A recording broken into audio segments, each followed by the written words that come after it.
안녕하세요. 오늘은 엔비디아가 미국의 수출 규제 속에서요. 중국 시장용 AI 칩 있죠? H20. 이 사양을 조정하는 배경과 그 파장을 좀 집중적으로 살펴보겠습니다. 특히 그 메모리 기술 변화 가능성이 아주 핵심인데요.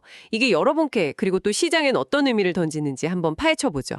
네, 이게 사실 단순히 칩 하나를 바꾸는 그런 문제는 아니고요. 거대한 지정학적 규제 환경 속에서 이제 글로벌 기업이 어떻게 길을 찾는지, 그리고 그 과정에서 반도체 공급망, 특히 메모리 시장의 판도가 어떻게 바뀔 수 있는지를 보여주는 뭐랄까 중요한 사례입니다. 메모리 용량을 줄이면서 기존의 고대역폭 메모리, 그러니까 HBM 대신에요.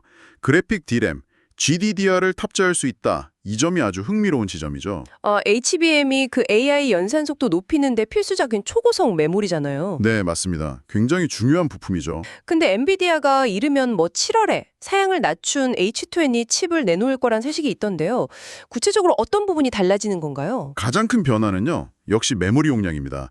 이게 눈에 띄게 줄어든다는 거예요. 로이터 통신 보도를 보면 미국 정부가 기존 H20 칩 있잖아요. 이거 수출 허가가 필요하다 이렇게 통보를 했다는 겁니다. 아, 정부가 직접요? 네, 그래서 엔비디아가 이제 새로운 기준에 맞춰서 칩 사양을 다시 설계했고 그 결과로 메모리 용량이 대폭 축소될 것으로 보입니다.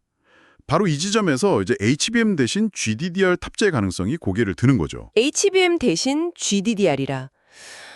성능 손실이 좀 불가피할 것 같은데 왜 굳이 GDDR 카드를 고려하는 걸까요? 이전 세대의 HBM을 활용하는 그런 방안은 없었을까요? 예를 들면 HBM2E나 그런 거요? 아주 중요한 질문이신데요. 성능보다는 지금은 규제 회피가 우선순위가 된 상황으로 보입니다. 그러니까 최신 HBM뿐만 아니라 그냥 고용량 메모리 자체가 규제의 타겟이 될 수 있다. 이걸 좀 염두에 둔 거죠. 그리고 말씀하신 HBM2E나 HBM3 같은 이전 세대 HBM은요. 주요 제조사들, 그러니까 삼성전자나 SK하이닉스가 생산량을 점점 줄이고 있거든요. 생산량이 줄어서. 네, 그래서 대량으로 구하기가 현실적으로 좀 어렵습니다. 아하, 그러니까 규제도 피하고 또 구형 HBM은 구하기도 어려우니 비교적 공급이 원활하고 규제의 위험도 적은 GDDR, 특히 최신 GDDR7 같은 걸 고려하게 된다 이런 말씀이시군요. 정확합니다. 자연스럽게 이제 최신 규격인 GDDR7 쪽으로 관심이 쏠릴 수밖에 없는 그런 상황인 거죠. 근데 GDDR7은 삼성전자, SK하이닉스, 마이크론까지 다들 뛰어든 아주 치열한 격전지잖아요. 맞아요. 이 변화가 메모리 공급사들에게 미칠 경제적 파급 효과, 이건 어떻게 예상해야 할까요? 바로 그 점이 이번 사안의 어떻게 보면 핵심적인 경제적 시사점입니다. 현재 AI 가속기용 메모리 시장의 대세는 뭐니 해도 HBM이고 이 시장은 사실 SK하이닉스가 주도권을 꽉 쥐고 있잖아요. 네, 그렇죠. 그런데 엔비디아가 중국 시장용 H20에 GDDR을 채택한다면 상황은 좀 절하질 수 있습니다. 특히 삼성전자는 전통적으로 GDDR 기술력이나 시장 점유율에서 강점을 보여왔거든요. GDDR은 삼성이 강했죠. 네, 그리고 업계 최초로 24기가비트 용량의 GDDR7 개발에 성공하는 등 기술 경쟁력을 충분히 갖추고 있어서 주요 공급사로 부상할 가능성이 커지는 거죠. 그럼 HBM 시장을 이끌고 있는 SK하이닉스 입장에서는 조금 아쉬울 수도 있겠네요, 이 상황이. 왜? GDDR 시장 경쟁 심어라는 과제가 하나 더 추가되는 셈이고요. 또 마이크론 역시 경쟁에 뛰어들면서 메모리 시장 전체의 역학관계가 좀 흔들릴 수 있습니다.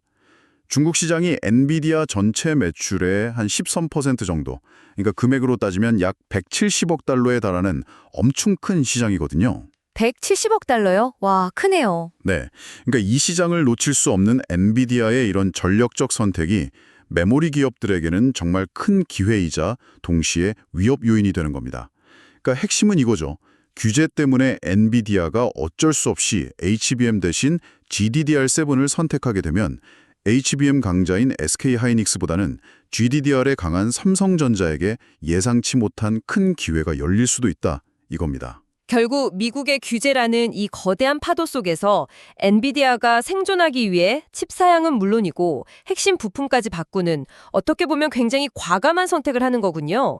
이게 단순히 기술 조정을 넘어서서 삼성전자나 SK하이닉스 같은 우리 기업들의 사업 전략 그리고 글로벌 반도체 시장의 경쟁 구도에 미칠 영향이 정말 커 보입니다.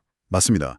기술 규제가 기업의 제품 설계나 공급망 전략에 얼마나 직접적이고 또 강력한 영향을 미치는지 아주 명확히 보여주는 사례라고 할 수 있죠. 여기서 여러분께서 한 가지 더 생각해 볼 만한 지점이 있는데요.